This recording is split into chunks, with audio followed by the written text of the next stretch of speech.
కానీ ఒకటి మాత్రం నిజం, ఇప్పుడు బిగ్ బాస్లోకి వెళ్ళక ముందు అంత అగ్రెసివ్గా ఉన్న శివాజీ బిగ్ బాస్ నుంచి బయటకు వచ్చిన అక్కడ తర్వాత ఏమైందో మీకు చెప్తానండి ఇప్పుడు నాకు కరెక్ట్ క్లారిటీ. అదే వచ్చిన తర్వాత కామ్గా అవటం మీద అరే ఇదేంది శివాజీ ఇటు రాజకీయాలకి అటు సినిమాలకి ఎటు కాకుండా పోయాడే అన్న ఇది వ్యక్తమైంది.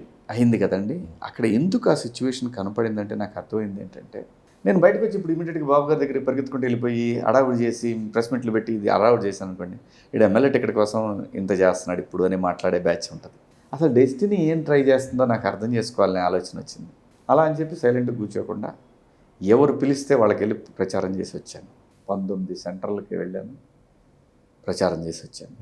వాటిలో ఎన్ని గెలిచినాయి? అందరూ గెలిచారు, అందరూ గెలిచారు. ఒకటి మిస్ అయింది, జస్ట్ మిస్ అయింది. ఎక్కడ?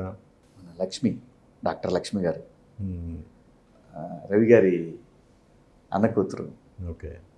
ఇదండి పొదిల దగ్గర ఉంటుంది ఇంకోటి దర్శి. ఒక్కటే మిస్ అయింది, జస్ట్ మిస్ అంతే. అప్పుడు నేను అందుకే కొంచెం ఎందుకంటే అండి ఆ తర్వాత వెళ్తే వచ్చేసింది కాబట్టి ఇక ఈ బ్యాచ్ కూడా తయారవుతారు. నాకు ఒకటే నమ్మకం ఏంటంటే వాళ్ళకి తెలుసు మనం ఎంత ఫైట్ చేసామనేది, వాళ్ళకి సమాజానికి తెలుసు.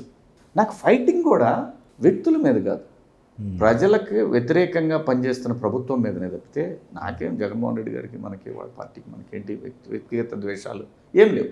ప్రజా వ్యతిరేక నిర్ణయాలు తీసుకోవటం అనేది నచ్చలేదు.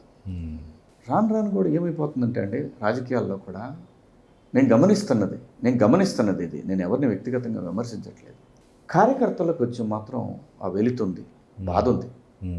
ఇప్పుడు వచ్చిన వాళ్ళని కూడా దగ్గర పెట్టుకుని వాళ్ళకే పనులు అవుతున్నాయి, మాకు లేవు, ఎలాంటిది అవుతుంది. ఫస్ట్ నుంచి పార్టీని నమ్ముకుని పార్టీకి అండగా ఉన్న వ్యక్తులకి కొంతమందికి న్యాయం జరుగుతుంది, అలాగని పూర్తిగా ఏమి లేదు అని చెప్పడానికి లేదు. వాళ్ళని టీచ్ చేసే బ్యాచ్ కూడా ఇక్కడ పనిచేస్తుంది, అది తట్టుకోలేకపోతున్నారు కార్యకర్తలు.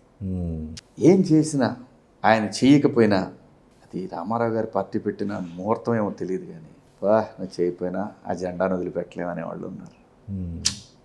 ఇది నిజం.